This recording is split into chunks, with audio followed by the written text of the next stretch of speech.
Good morning students. हम देख रहे थे स्टीरियो केमिस्ट्री और इसमें हमारा आज का टॉपिक है कन्फर्मेशनल आइसोमेरिज्म इन ईथेन। सबसे पहले देखते हैं कि कन्फर्मेशनल आइसोमेरिज्म क्या होती है। देखते हैं definition. Conformational isomerism is a form of stereoisomerism in which the isomers can be interconverted just by rotations about formally single bonds. तो ये जो कन्फर्मेशनल आइसोमेरिज्म है ये एक तरह की स्टीरियो आइसोमेरिज्म है जो सिंगल बॉन्ड के अलोंग रोटेशन के कारण उत्पन्न होती है। जैसे कि हमने बात की थी डबल बॉन्ड, तो डबल बॉन्ड में हमने ये देखा था कि जो बॉन्ड के अलोंग जो रोटेशन है, आपको ध्यान हो तो कार्डबोर्ड का एग्जाम्पल लेके हमने समझा था। तो अगर डबल बॉन्ड है, कार्बन कार्बन डबल बॉन्ड, तो एक कार्बन के रिलेटिवली दूसरे को यदि हम रोटेट करना चाहें बॉन्ड एक्सिस के अलोंग तो वो पॉसिबल नहीं होता, यानी कि रेस्ट्रिक्टेड रोटेशन हो जाता है। और रेस्ट्रिक्टेड रोटेशन के कारण जो आइसोमेरिज्म पाई जा रही थी उसे हमने कहा था ज्योमेट्रिकल आइसोमेरिज्म। और ये एक ऐसी स्टीरियो आइसोमेरिज्म है जिसमें कार्बन कार्बन सिंगल बॉन्ड हो और सिंगल बॉन्ड के अलोंग हम जानते हैं कि ईजिली एक कार्बन के अलोंग हम दूसरे को ईजिली रोटेट कर सकते हैं। तो ये जो रोटेशन है बॉन्ड एक्सिस के अलोंग रोटेशन, इसकी वजह से जो डिफरेंट ओरिएंटेशंस पाई जाती हैं, जो स्टीरियो आइसोमर्स पाए जाते हैं, उन्हें ही हम कहते हैं कन्फर्मेशंस, कन्फर्मेशनल आइसोमर्स या कन्फर्मर्स। और इसी आइसोमेरिज्म को हम कहते हैं कन्फर्मेशनल आइसोमेरिज्म।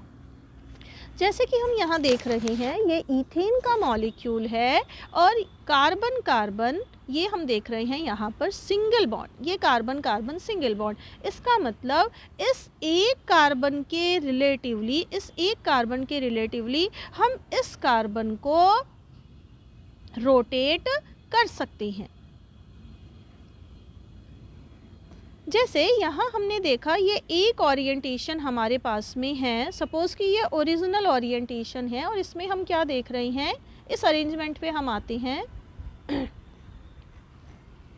यहाँ हम देख रहे हैं कि ये कार्बन कार्बन सिंगल बॉन्ड है और इस सिंगल बॉन्ड के अलोंग ये हम देख रहे हैं यहाँ पर ओरिएंटेशन कि ये दो हाइड्रोजन इस तरह से ऊपर की तरफ हैं और ये दो हाइड्रोजन इधर ये नीचे की तरफ हैं। ये एक ओरिएंटेशन है। यहाँ पर जो सिंपल लाइन है जैसे कि यहाँ देख रहे हैं हम, तो ये बता रही है प्लेनैरिटी को, यानी कि कार्बन हाइड्रोजन एक ही प्लेन में है। ये जो डैश्ड लाइन है ये बता रही है कि प्लेन के पीछे की तरफ हाइड्रोजन है या ऑब्जर्वर से दूर है, अवे फ्रॉम द ऑब्जर्वर है। और ये जो इस तरह की सॉलिड लाइन हम देख रहे हैं ये हमें बता रहा है कि टूवर्ड्स द ऑब्जर्वर या प्लेन से बाहर की तरफ निकला हुआ। तो चूंकि यहाँ पर दो हाइड्रोजन ऊपर की तरफ और ये दो हाइड्रोजन नीचे की तरफ, तो इस ईथेन मॉलिक्यूल को यदि हम इस तरह से देखें, कैसे देखें, सामने से, कि एक कार्बन आगे वाला पीछे वाले कार्बन को पूरा ढक ले। अगर ऐसे हम देखें तो हम क्या देखेंगे कि सामने वाले कार्बन में दो हाइड्रोजन हमें जो ऊपर की तरफ विजिबल हैं वो नीचे की तरफ पीछे वाले कार्बन में विजिबल हैं। और पीछे वाला जो एक हाइड्रोजन है ये वाला हाइड्रोजन, ये जो हाइड्रोजन है ये हमें इन दोनों हाइड्रोजन के बीचों बीच में दिखाई देगा। सिमिलरली ये जो दो हाइड्रोजन हैं ये हमें इस हाइड्रोजन के पीछे से दिखाई देंगे। यानी होगा क्या कि जब हम इस तरह से देखेंगे इस मॉलिक्यूल को, इस ओरिएंटेशन को, तो हमें कार्बन की एक बॉल दिखेगी, दूसरी बॉल नज़र नहीं आएगी क्योंकि दूसरी बॉल पहली वाली बॉल के द्वारा पूरी तरह से ढकी हुई होगी।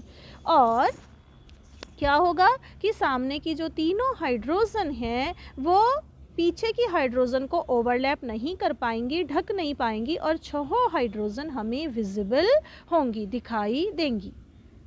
तो इस तरह से हमें ये एक कन्फर्मेशन मिलेगा, इसे हम कहते हैं स्टैगर्ड कन्फर्मेशन। यहाँ हम क्या देख रहे हैं स्टैगर्ड कन्फर्मेशन में, ध्यान से यदि हम देखें तो ये कार्बन की बॉल ग्रीनिश जो दिख रही है ये भी कार्बन की बॉल जब हम देख रहे हैं सामने से तो ये एक ही बॉल हमें दिखाई देगी। इसके अलावा ये तीन हाइड्रोजन की बॉल्स हमें दिखाई देंगी और पीछे की तीनों हाइड्रोजन भी हमें पूरी तरह से विजिबल होंगी। ये पीछे वाली है 1 ये इधर 2 और इसी तरह से ये 3।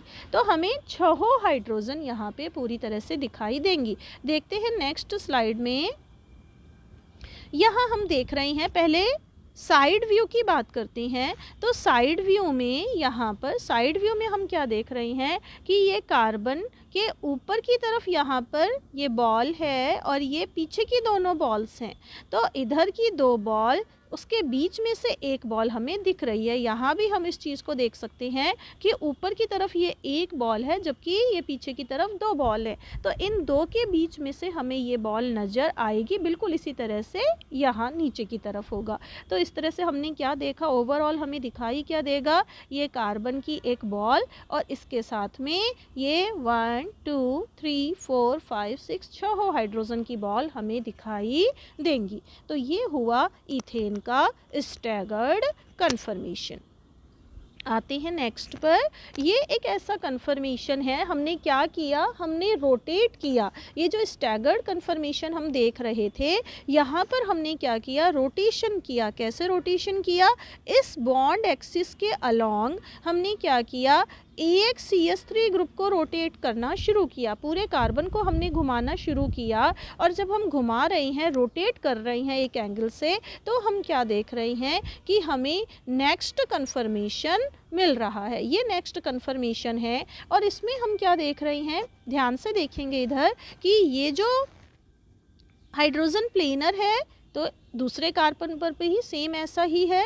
यहाँ जो ये डैश्ड लाइन वाली हाइड्रोजन है, सेकंड कार्बन पर भी ऐसा ही है और इसी तरह से जो ये सॉलिड लाइन से दिखाया हुआ हाइड्रोजन है दूसरे कार्बन पर भी एज सच है। तो इससे क्या होगा कि जब भी हम कार्बन को इस तरह से सामने से देखेंगे फ्रंट व्यू, तो क्या होगा, हर हाइड्रोजन की बॉल सेकंड कार्बन पे, पीछे वाले कार्बन पे जो हाइड्रोजन है उसकी बॉल को पूरी तरह से ओवरलैप करेगी, पूरी तरह से ढक लेगी। तो यहाँ जैसे इस डायग्राम में हम देखें, इस प्रोजेक्शन में हम देखें तो कार्बन कार्बन बॉन्ड को यदि हम ध्यान से देखेंगे तो हमें सिर्फ कार्बन की एक बॉल नज़र आएगी और तीनों हाइड्रोजन की बॉल्स हमें नज़र आएंगी, क्योंकि आगे वाली या पहले वाले कार्बन की जो तीनों हाइड्रोजन्स हैं, बॉल्स हैं, ये पीछे वाले हाइड्रोजन की तीनों बॉल्स को पूरी तरह से कवर अप कर लेंगे। तो हमें इथेन मॉलिक्यूल में सिर्फ 4 गोले दिखाई देंगे, सिर्फ 4 गेंदें दिखाई देंगी, एक कार्बन की और 3 हाइड्रोजन की। ये है, इस कन्फर्मेशन को हम कहते हैं एक्लिप्स्ड कन्फर्मेशन। इस एक्लिप्स्ड कन्फर्मेशन को यहाँ पर प्रोजेक्शन दिखाया इस तरह से गया है, लेकिन इसे हम यदि ऐसा कोई मॉडल बना के हम खुद हाथ से यदि हम देखें तो हम क्या देखेंगे कि हमें सिर्फ ये एक बॉल सामने से दिखाई देगी, ये हाइड्रोजन और ये हाइड्रोजन की बॉल दिखाई देगी हमें। ये पीछे की बॉल्स कोई भी ये पीछे की जो बॉल्स हैं, ये कोई भी बॉल विजिबल नहीं होगी, ये बॉल्स हमें दिखाई नहीं देंगी। तो ये है एक्लिप्स्ड कन्फर्मेशन। ये यहाँ भी इसी चीज़ को क्लियर किया गया है, एक्लिप्स्ड कन्फर्मेशन को। तो हम ध्यान से यदि इसे देखें तो सिर्फ ये रेड बॉल और ये तीनों हाइड्रोजन की बॉल्स हमें दिखाई देंगी। ये है एक्लिप्स्ड कन्फर्मेशन।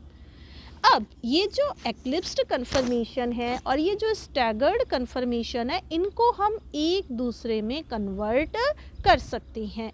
कैसे, हम बॉन्ड एक्सिस के अलोंग रोटेशन करके हम एक दूसरे में इसको कन्वर्ट कर सकते हैं। तो जैसे हम यहाँ देख रहे हैं, ये जो गोला हमें इस तरह से दिखाई दे रहा है और इसमें हमने हाइड्रोजन को दिखाया है, इसे हम कहते हैं न्यूमैन प्रोजेक्शन फार्मूला। कई तरह से हम इनको शो कर सकते हैं, स्टीरियो आइसोमर का ये जो हम कन्फर्मेशनल आइसोमर्स ले रहे हैं इनको, तो इसमें से एक है न्यूमैन प्रोजेक्शन फार्मूला। इसके अलावा है सोहर्स फार्मूला, ये हम बाद में लास्ट वाली स्लाइड्स में देखेंगे। फिलहाल बात करते हैं न्यूमैन प्रोजेक्शन फार्मूला की। तो यहाँ हम क्या देख रहे हैं, न्यूमैन प्रोजेक्शन फार्मूला क्या है, सामने से देखना, फ्रंट से देखना। तो फ्रंट से देखने पे हमने बताया था कि कार्बन की एक बॉल हमें नज़र आएगी, ये बॉल हमें यहाँ पर दिख रही है, ये कार्बन की बॉल हमें यहाँ पर दिख रही है, ये कार्बन की बॉल पूरी, और इससे जुड़े हुए ये तीनों हाइड्रोजन, ये ये और पीछे की तीनों हाइड्रोजन भी हमने कहा था कि विजिबल होंगी, हमें दिखेंगी, वो भी क्लियर कट हमें दिख रही हैं। तो अगर हम न्यूमैन प्रोजेक्शन फार्मूला देखें स्टैगर्ड के लिए तो वो इस तरह का हमें दिखाई देगा। लेकिन बात करें यदि हम एक्लिप्स्ड के लिए, तो एक्लिप्स्ड में क्या है, ये कार्बन की बॉल, इससे जुड़ी हुई ये 3 हाइड्रोजन की बॉल, इसने क्या किया, पीछे वाली तीनों हाइड्रोजन को कवर अप कर लिया, हमें दिखाई नहीं दे रही। तो ये है एक्लिप्स्ड कन्फर्मेशन। अब हम जानते हैं कि कार्बन कार्बन सिंगल बॉन्ड के अलोंग रोटेशन से हम एक कन्फर्मेशनल आइसोमर को या एक कन्फर्मर को हम दूसरे में कन्वर्ट कर सकते हैं। तो हम क्या करेंगे, इस CH3 को हम रोटेट करना शुरू करेंगे बॉन्ड एक्सिस के अलोंग, और 60 डिग्री रोटेशन पर हमें क्या मिलेगा, दूसरा चेंज्ड कन्फर्मेशन। अगर हम स्टार्ट करते हैं स्टैगर्ड से तो हमें फिर मिलेगा 60 डिग्री पर एक्लिप्स्ड कन्फर्मेशन। ये जो डिफरेंस है दोनों के बीच में रोटेशन में, कार्बन कार्बन बॉन्ड को रोटेट करके दूसरे कन्फर्मेशन में चेंज करने में, ये 12 किलो जूल पर मोल का एनर्जी बैरियर इसमें होता है, या हम कह सकते हैं 2.9 किलो कैलोरी पर मोल। यहाँ हम देख रहे हैं यदि हमने स्टार्ट किया है कहाँ से, एक्लिप्स्ड से। यहाँ पर हमने स्टार्ट किया है एक्लिप्स्ड से, ये एक्लिप्स्ड कन्फर्मेशन है, 0 डिग्री एंगल पर हम बात कर रहे हैं। 0 डिग्री पर हमने बात की, तो कौन सा कन्फर्मेशन है, एक्लिप्स्ड कन्फर्मेशन से हम स्टार्ट कर रही हैं। और एक्लिप्स्ड कन्फर्मेशन में क्या है कि आगे की तीनों हाइड्रोजन पीछे की हाइड्रोजन को कवर कर रही हैं। क्यों कवर कर रही हैं, क्योंकि वो सिमिलर ओरिएंटेशन में थी। जहाँ पहले कार्बन पर, जैसे एक स्लाइड में आपको ध्यान हो, हमने बात की थी, इस स्लाइड में हमने बात की थी, और यहाँ हमने क्या कहा था कि जो ओरिएंटेशन पहले कार्बन पे तीनों हाइड्रोजन का है वही इस कार्बन पर भी है। तो ऐसा होने से क्या होगा कि रिपेल करेंगे ये हाइड्रोजन अपने आप को, मतलब स्टेरिक प्रॉब्लम हम एक तरह से मान सकते हैं आएगी अपने आप को हाइड्रोजन को सेम प्लेन में अरेंज करने में, क्योंकि दूसरा हाइड्रोजन दूसरे कार्बन का वहाँ पर है। तो इस तरह से ये वाला जो एक्लिप्स्ड कन्फर्मेशन होगा, ये स्टेबिलिटी के पॉइंट ऑफ व्यू से देखें तो मिनिमम स्टेबल होगा, या हम कह सकते हैं कि इसकी एनर्जी कैसी होगी, हायर होगी। तो वही चीज़ हम यहाँ पर देख रहे हैं। If we start from eclipsed conformation, तो क्या है इसमें लीस्ट स्टेबल होने के कारण जो एनर्जी होगी इसकी वो मैक्सिमम होगी। तो हम देख रहे हैं यहाँ पर, जैसा कि अभी हमने बात की थी, 12 किलो जूल पर मोल इसकी एनर्जी है, तो हम हायर पे इसको ले रही हैं। उसके बाद हमने रोटेशन किया 60 डिग्री से, ये हम आ गए अब 60 डिग्री पे हम आए, तो जो कन्फर्मेशन मिला 60 डिग्री पे वो कौन सा मिला घुमाने पे, इसको यदि हम घुमाएंगे कितने से, 60 डिग्री से, तो हमें क्या मिलेगा, 60 डिग्री से रोटेट करने पर हमें क्या मिलेगा,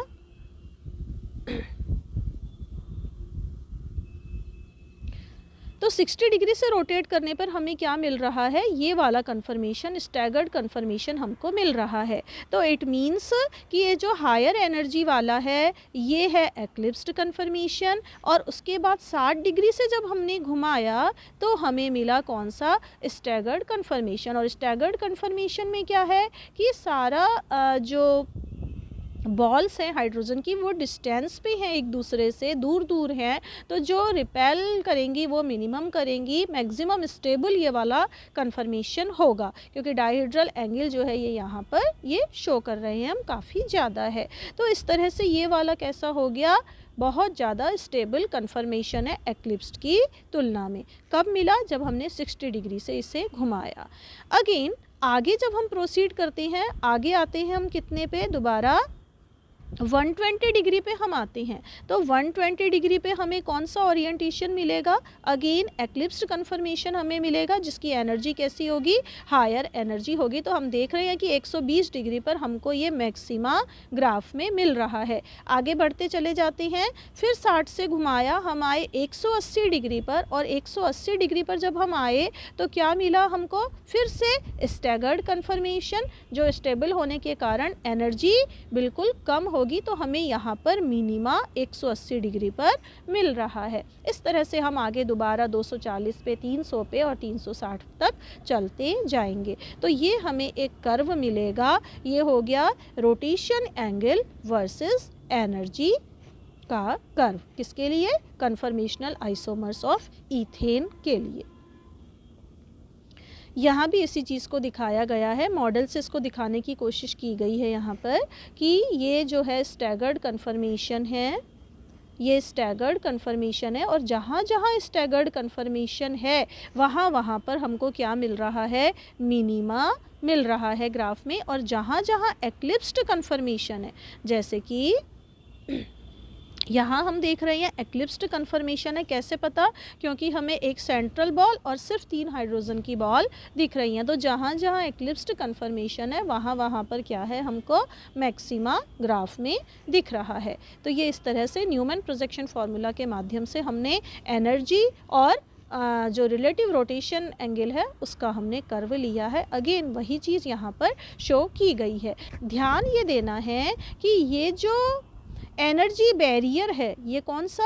मिनिमा और मैक्सिमा के बीच का, या स्टैगर्ड को एक्लिप्स्ड में कन्वर्ट करने का, ये है 3 किलो कैलोरी पर मोल, या जैसा कि हमने बात की थी लगभग 12 किलो जूल पर मोल। ये यहाँ पर हमने बताया है न्यूमैन प्रोजेक्शन फार्मूला के द्वारा स्टैगर्ड और एक्लिप्स्ड कन्फर्मेशन। एक्लिप्स्ड कन्फर्मेशन को दोबारा से हमने यहाँ पर समझाने की कोशिश की है, किसके द्वारा? ये तो हो गया कार्बन की प्लेनैरिटी को समझाते हुए, ये जैसे हमने पहले भी इस वाली स्ट्रक्चर को हमने देखा है।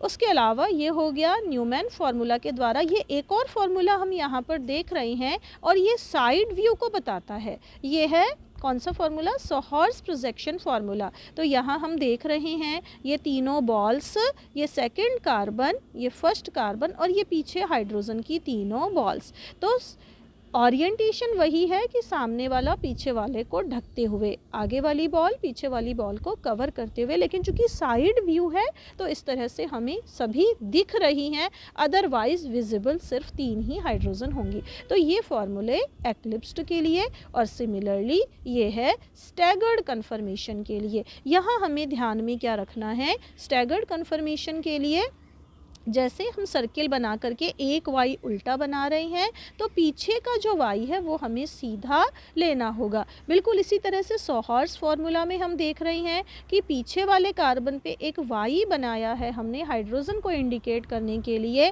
अगर वो हम सीधा ले रहे हैं तो आगे वाला फर्स्ट वाला हमें कैसा लेना होगा? Inverted Y. क्यों? क्योंकि ये स्टैगर्ड कन्फर्मेशन को इंडिकेट कर रहा है। अगर हम एक्लिप्स्ड को करेंगे तो क्या करेंगे? दोनों ही वाई सीधे लेंगे, या चाहे तो दोनों ही वाई हम इन्वर्टेड लेंगे। तो ये इस तरह से हमने देखा conformational isomerism of ethane. Thank you friends.